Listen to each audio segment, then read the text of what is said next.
Hi, my name is Ben Rose, a cycling accountant, and in this short series of videos, we're going to explain and give you some information on some of the basics of payroll.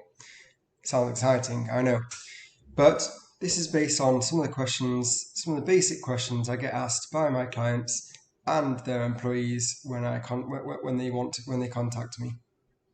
So, let's go. Let's dive right in. First of all, with a disclaimer. It's always important to remember these videos are just general information and doesn't suit all taxpayers. Please speak to an accountant or an advisor to make sure that anything that I've discussed in these videos works for you. So, tax codes. The very basis of how a person's tax is determined.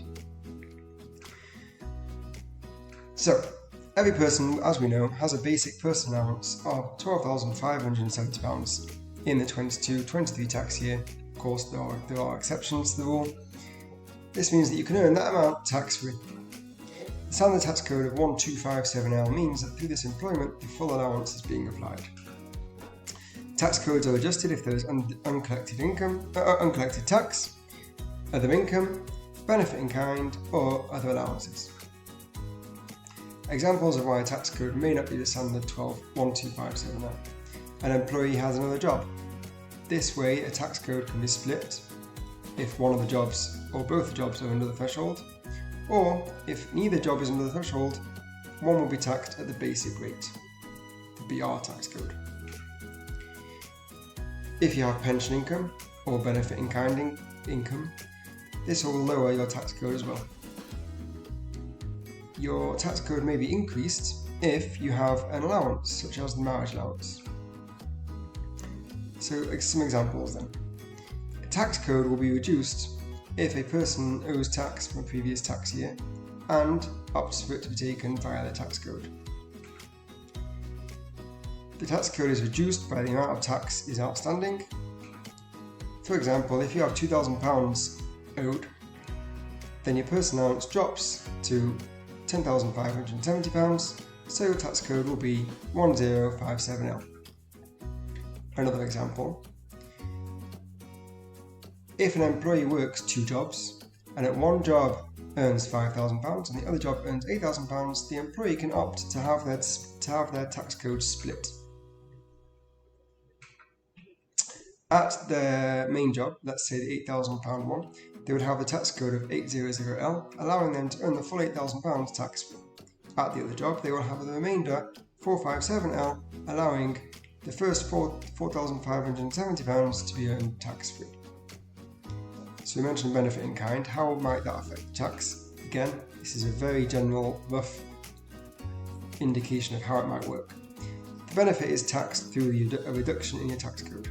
So ignore P11Ds for a second. This is just through the wages. We will be doing hopefully a benefit in kind video soon, so stay tuned for that.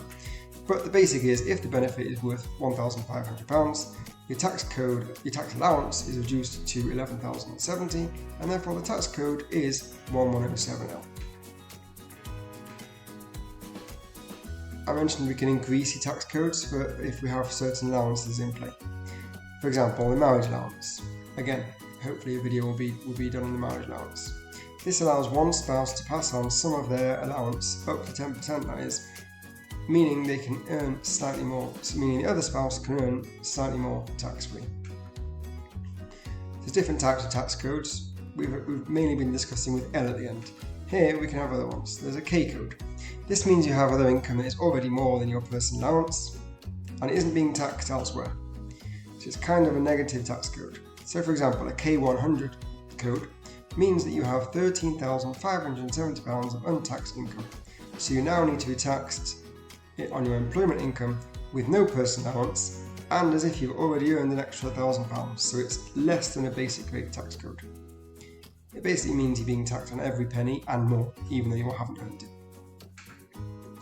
Different types of tax codes then. Again, continuing. An emergency tax code. This is very normal when you start a new job, and for some reason you can't issue a P45 from a previous employer. Therefore, your new employer needs to put you on an emergency tax code. You may see a W1, M1 at the end of your tax code. That's what that means. This means there may be no difference in the amount of tax you'll pay, but HMRC will adjust it once the RTI information has gone in. So what can I do if my tax code is wrong? We get this question all the time. Well, for starters, is it really wrong? First, speak to your accountant, your payroll provider. They will be able to tell you if your tax code actually is wrong. And yes, if it is wrong, unfortunately HMRC will help. They are the only ones who will help. You have to ask them what's going on. Why is it being calculated incorrectly? That is, of course, if you can get through. Well, that's the basics of tax codes. Again, a very general, brief summary. There's lots more information out there, and obviously if you need any further information, speak to your accountant, speak to your payroll bureau. If you haven't got a payroll bureau or an accountant, speak to me. My name is Ben Rose, the Cycling Accountant.